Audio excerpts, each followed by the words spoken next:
Halo, nama saya Gazan dan sekarang aku akan membahas tips untuk memahami dan menghafal apa yang telah kita pelajari. Tips ini berguna buat kalian yang kesulitan untuk memahami dan menghafal suatu materi.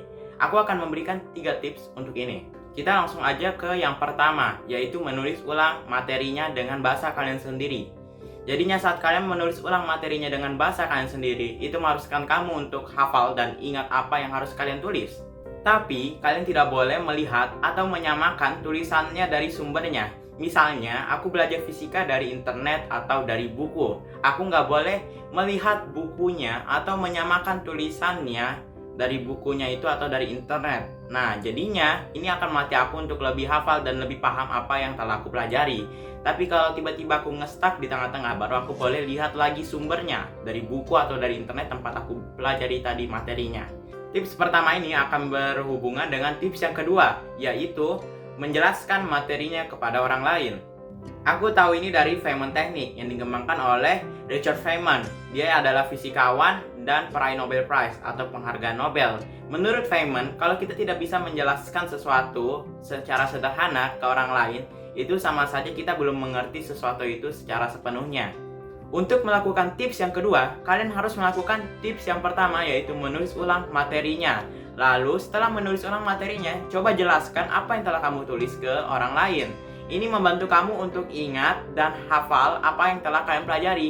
Dan ini juga membantu informasi yang telah kalian pelajari masuk ke ingatan jangka panjang. Lanjut ke tips yang ketiga, yaitu spaced repetition atau pengulangan secara berkala. Untuk melakukan tips ini, kalian harus melakukan tips yang pertama, yaitu menulis materinya. Dan kalian harus mengulang membaca materinya itu secara berkala. Coba lihat ini. Ini adalah kurva seberapa cepat kita melupakan suatu informasi yang telah kita dapatkan.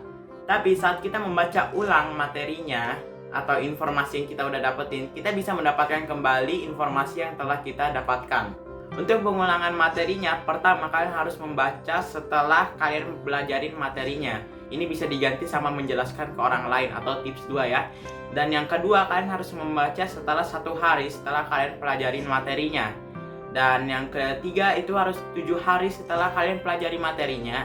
Dan yang keempat, kalian harus 16 hari setelah pelajarin materinya. Dan yang terakhir itu 35 hari setelah kalian pelajari materinya. Untuk lebih mudahnya, kalian bisa buat tabel seperti ini. Dan nanti kalau sudah, tinggal di checklist. Mungkin ini agak ribet, tapi ini membantu kalian untuk memasukkan informasi yang kalian udah dapetin ke ingatan jangka panjang. Dan itu kalau sudah masuk ke ingatan jangka panjang, kalian jadinya nggak sia-sia belajar lama-lama. Dan ya, segitu aja tips dari aku. Mudah-mudahan berguna buat kalian. Bye.